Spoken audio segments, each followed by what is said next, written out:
Have you ever been the kind of person who plans to stay up just 10 more minutes before going to bed? Just one more video. Just one more article.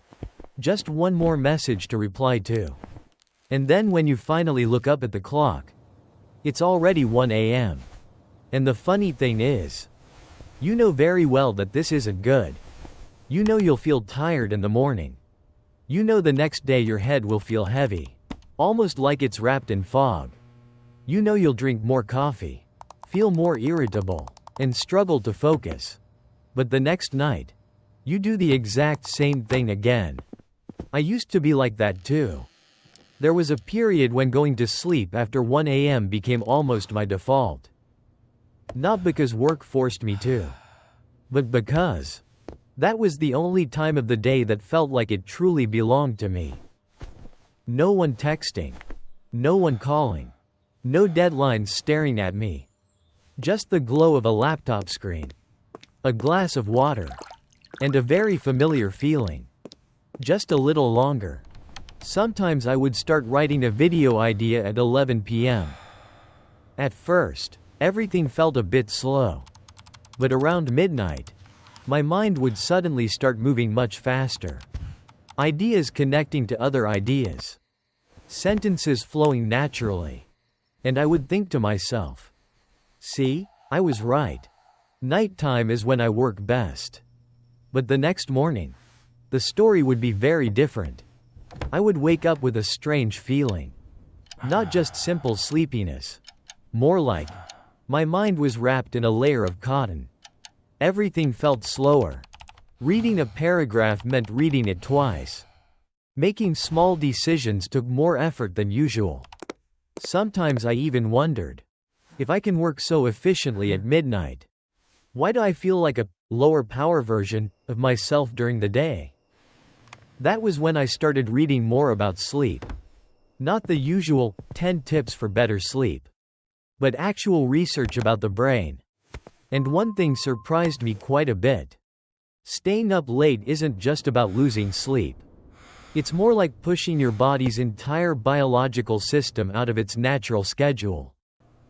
It's like a city designed to operate during the day. But you force everything to run at 3 a.m. The lights are still on. The machines are still running. But underneath, things are no longer functioning the way they're supposed to. What's interesting is that many people think staying up late only causes temporary fatigue. Just sleep in the next day and you're fine. But the deeper I looked into the research, the more I realized the story is much more complicated. Because every night you stay up late, it's not just that your sleep time gets shorter. Many other things are happening inside your brain. Hormones change. Your circadian rhythm shifts. The brain's cleanup system becomes less efficient. And perhaps the most important part is this. Most of these changes, you don't feel immediately. Your body tries to adapt. Your brain tries to compensate. Until one day, you suddenly realize that you feel more tired, more stressed, and less focused than before, without really knowing why. That was when I started asking a simple question. What exactly is happening in the brain when we stay up late every day? To understand how staying up late affects the brain, we need to start with something very basic. Our bodies have a biological clock. Not the kind you wear on your wrist, but a timing system in the brain that regulates almost everything. When you feel sleepy, when you feel alert, when hormones are released. The center of this clock is located in a very small region of the brain called the suprachiasmatic nucleus. You can think of it as the central control room of a city. Every morning, when light enters your eyes, a signal is sent to this area. And the control room begins issuing commands. Activate the alertness system. Increase the hormone cortisol so the body becomes active. Reduce the sleep hormone melatonin. Then in the evening, as darkness arrives, the system sends the opposite signals. Reduce stimulation. Increase melatonin. Prepare the body for sleep. In other words, from a biological perspective, Our bodies are designed to sleep at night. But when you stay up late, you send this system a very confusing signal. The lights are still on. Screens are still shining blue light into your eyes. Your brain receives signals that make it feel like it's still daytime. As a result, melatonin gets suppressed. And when the sleep hormone isn't released properly, the brain doesn't enter the deep restorative stages of sleep as it normally would. But that's only the first part of the story. There's another process that happens in the brain during sleep. And it's extremely important. Scientists call it the glymphatic system.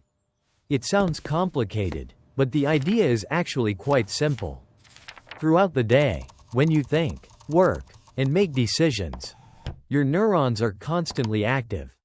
And like any factory, that activity produces waste, excess proteins, metabolic byproducts, molecules the brain shouldn't keep around for too long. During the day, the brain can clear some of it. But the major cleaning process happens during deep sleep. If we use a simple analogy, it's like this. During the day, the brain is like a crowded city. Traffic everywhere. People moving constantly.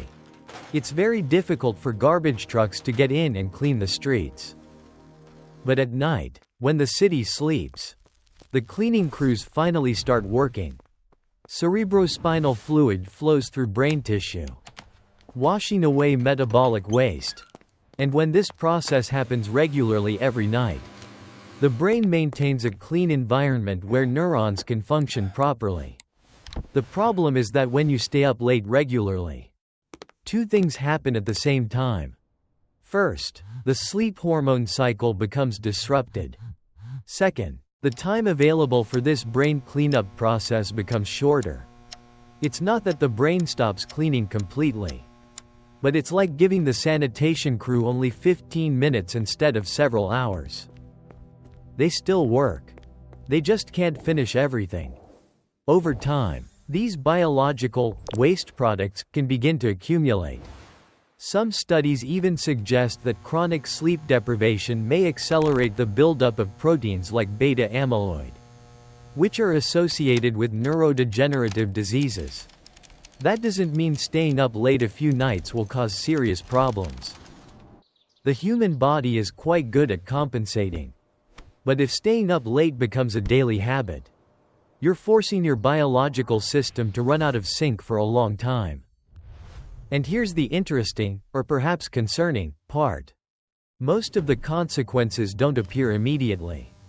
They show up first in very small ways. Your ability to concentrate, your mood, your short-term memory, your decision-making. Things many people simply brush off as, "I guess I'm just a bit tired today." But behind that feeling, an entire biological system is trying to adapt to the fact that you went to bed at 2 a.m. There's something interesting about staying up late. In the moment, it often doesn't feel that bad. Sometimes it even feels the opposite. Many people, including myself at one point, feel like nighttime is when they work best. The mind feels more focused. Ideas flow faster.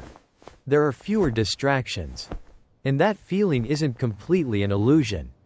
At night, when the environment becomes quieter, the brain experiences fewer interruptions. Also, after a long day, the brain's cognitive control system can become slightly fatigued, which sometimes allows thoughts to flow more freely. It's similar to those moments when you're a little tired but suddenly write something very creative. That's why many people believe they are naturally night owls. But the real issue appears in the hours that follow. Because when you go to sleep late, the brain doesn't just lose rest. It also gets forced to wake up when the body isn't biologically ready. In the morning, when the alarm clock rings, your body may still be in a stage called sleep inertia, the groggy state after waking. You can imagine it like starting a computer before the operating system has fully loaded. The machine is on, but everything runs slowly. Programs open more slowly. Responses lag. The brain works in a similar way. Regions involved in focus and decision-making, especially the prefrontal cortex, function less effectively when you're sleep-deprived. This is the part of the brain that helps us regulate emotions, plan ahead, control impulses. So when you're short on sleep, familiar patterns begin to appear. You become less patient. Small things irritate you more easily. You procrastinate more. Tasks that normally take 20 minutes suddenly stretch into an hour. There's even research showing that when people are sleep deprived, the brain becomes more sensitive to immediate rewards.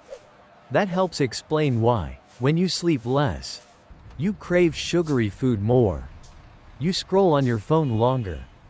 You avoid difficult work. It's not simply a lack of discipline. It's because the brain's control systems are temporarily weaker. At the same time, the hormone cortisol, the stress hormone, tends to be higher when sleep is insufficient. This puts the body into a slightly heightened stress state. You can notice this in everyday life. On a day when you've slept well, you might shrug off something annoying. But when you're sleep deprived, the exact same situation can irritate you for hours. And there's another effect that many people overlook. Sleep deprivation strongly affects memory. During sleep, especially deep sleep and REM sleep, the brain organizes and stores information from the day. If you don't sleep enough, the process becomes disrupted. It's like closing the library too early. Books are still delivered, but they never get placed on the shelves. That's why you might experience familiar moments like reading a paragraph and remembering none of it, walking into a room and forgetting why you went there, or struggling to learn something new. The important thing is that these effects rarely appear after just one late night. The body can compensate, but when it happens every day, the brain begins operating in a state that feels like it's always slightly short on energy. You can still live normally. You can still work. You can still go through your routine. But if you look closely, you may notice something subtle. The version of you that sleeps well, and the version of you that stays up late constantly, are not exactly the same person. At that point, the question is no longer, is staying up late bad for you? Almost everyone already knows that. The more important question becomes, what is a realistic goal? Should we eliminate staying up late completely? Or is there a more practical way to think about it? One common mistake in discussions about sleep is thinking about it in extreme terms. Either you sleep perfectly, or you fail completely. You often hear advice like, if you want to be healthy, sleep before 10 p.m. Staying up late destroys your body. You just need discipline. It sounds reasonable. But in real life, it's often unrealistic. Because most people's lives aren't run like laboratory experiments. Some nights you have to work late. Some nights you want to talk with friends. Sometimes you simply want a little personal time after a long day. Staying up late isn't always about avoiding sleep. Sometimes it's about reclaiming a sense of control over your own time. Psychologists call this phenomenon revenge bedtime procrastination. In simple terms, it means delaying sleep to take back personal time. After a day filled with responsibilities and obligations, nighttime becomes the only moment that feels truly yours. So simply saying, just stop staying up late, usually doesn't address the real issue. It's similar to telling someone who is stressed, just stop being stressed. The brain doesn't work that way. A more realistic approach is understanding this. The goal isn't to become a perfect sleeper. The goal is to reduce long-term damage to the brain and nervous system. That means shifting from the mindset of never stay up late to a more practical one. If I do stay up late sometimes, how can I reduce the cost to my body? It may sound simple, but it's actually a big shift in perspective. When you abandon perfectionism, You start focusing on risk management. It's similar to nutrition. No one lives entirely on salads. But if your diet consists mostly of fried food and sugar, your body will eventually pay the price. Sleep works the same way. One late night won't ruin your health. The human body is flexible. But when late nights become your default rhythm, the brain is forced to operate in a chronic state of deficit. Interestingly, many people believe they've adapted to sleeping less. But sleep research suggests something thought-provoking. After prolonged sleep deprivation, people often stop noticing how much their performance has declined. Performance drops gradually. But subjective awareness doesn't drop at the same rate. It's like your eyes adjusting to a dimly lit room. You can still see. But that doesn't mean your vision is as clear as it would be in daylight. So instead of asking, "How can I never stay up late again?" a more realistic question might be, "If I live in a world where I sometimes stay up late, how can I protect my brain as much as possible?" That means understanding your body, respecting your circadian rhythm, and learning how to reduce the damage when life isn't perfectly scheduled.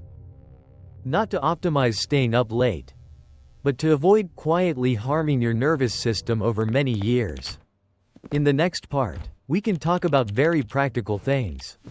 If you know you're going to stay up late, what can you do before, during, and the day after to reduce the pressure on your brain and body? These aren't miracle hacks, just small actions that have real biological mechanisms behind them. After reading quite a lot about sleep, I realized something simple. Most advice about sleep just says, go to bed earlier. But the reality is, there will be nights when you simply can't. Work, studying, taking care of children, or just a very long day. So instead of thinking in terms of absolute right or wrong, I started looking at the problem along a timeline. If there's a chance you'll stay up late, there are 3 moments when you can reduce the pressure on your brain. 1. Before staying up late. The first thing sounds small but matters a lot. Don't overload your brain all day long. If you spend the entire day under constant stress, your brain enters an overstimulated state by evening. And when that happens, even if you lie down at the right time, you may struggle to fall asleep. Some research suggests that high evening cortisol levels can make sleep lighter and more fragmented. So a simple but effective step is to reduce stimulation 1 to 2 hours before bedtime. For example, lower bright lighting, limit overly stimulating screen exposure, or avoid intense cognitive work.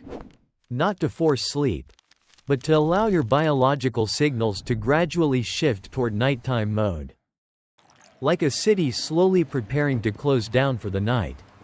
2. While staying up late. If you know you'll stay up late for work or studying, one important rule is, don't shock your body with too much light and caffeine. Blue light from screens can suppress melatonin and trick your brain into thinking it's still daytime. This doesn't just delay sleep. It can also push your circadian rhythm even further out of sync. A simple approach is, lower screen brightness, use night shift mode, or keep room lighting softer. It may seem minor, but it helps prevent the brain from becoming fully daytime alert. As for coffee, caffeine has a half-life of about 5 to 7 hours. That means if you drink coffee at 9 p.m., half of that caffeine may still be in your bloodstream at 2 or 3 a.m. Not everyone responds to caffeine the same way. But generally speaking, it makes it harder for the brain to enter deep sleep. So if possible, treat caffeine as a daytime tool, not a nighttime one. 3. After staying up late, many people think the solution is simple. Just sleep in for a long time. Sleeping in can help reduce fatigue, but it doesn't fully reset your circadian rhythm. One of the most important factors is actually morning light exposure. When light enters your eyes in the morning, It signals the biological clock. A new day has started. This helps realign the circadian rhythm more quickly. So even if you went to bed late, getting natural light in the morning can still be very helpful. A short 20 to 30 minute nap in the afternoon can also restore some mental energy. But long naps may make it harder to fall asleep that night. 4. In the long run, the most important factor isn't one perfect night. It's the overall rhythm of your life. If most nights you sleep well, a few late nights won't cause major damage. The human body is resilient. But if staying up late becomes your daily routine, your brain ends up functioning in a constant state of shortage. It's like driving a car with the fuel tank always near empty. The car still runs, but the engine has to work much harder. None of these strategies are magical fixes. They can't erase the effects of sleep deprivation entirely, but they can help the body pay less of a price. And in real life, reducing damage is often already meaningful progress. In the final part, I want to talk about something simple but important. Why understanding sleep is not about becoming perfect, but about protecting your brain over the long term. After reading a lot of research about sleep, one idea stayed with me for quite a while. It wasn't the question of how many hours we should sleep. It was something simpler. How are we treating our brain every day? Because if you look closely, the brain is a very unusual organ. The heart can beat faster or slower. Muscles can rest for a few days and then train again. But the brain almost never completely shuts down. Even when you sleep, it is still processing memories, organizing information, clearing biological waste, like a city running 24 hours a day. And sleep is the night maintenance shift of that city. Without it, the city can still function for a while. Lights stay on, cars keep moving. But if the maintenance shift gets shortened every night, the roads slowly begin to deteriorate. Systems become slower. Small failures start appearing everywhere. What makes this process tricky is that it doesn't happen suddenly. It happens slowly. So slowly that many people never notice it. You still go to work. You still live your life. But sometimes you feel a little more tired than before, less able to concentrate, or more emotionally sensitive than you used to be. Sleep isn't always the only cause, but it's often an important piece of the puzzle that people overlook. And perhaps this is the biggest lesson I took away from learning about sleep science. The goal isn't to become a perfect human being, not to force yourself to sleep at 10 p.m. every night. Real life rarely works that neatly. Some nights you work late. Some nights you talk with friends until midnight. That's part of being human. But knowledge gives you something more important: awareness and choice. When you understand what's happening inside your brain, you begin to see small daily habits differently. You realize that one extra hour of sleep isn't just more sleep. It might mean better focus the next day, more stable mood, or simply being less irritable with the people around you. If you look at it over the long term, sleep isn't wasted time. It's more like maintenance investment for your brain. An investment that doesn't produce immediate results, but over many years. It determines whether you live with a brain that stays healthy, or one that operates in a constant state of quiet exhaustion. You don't need perfection. You just need to occasionally ask yourself, today, am I helping my brain recover? Or am I forcing it to work another shift? Sometimes, simply recognizing that question is enough to change a few small habits.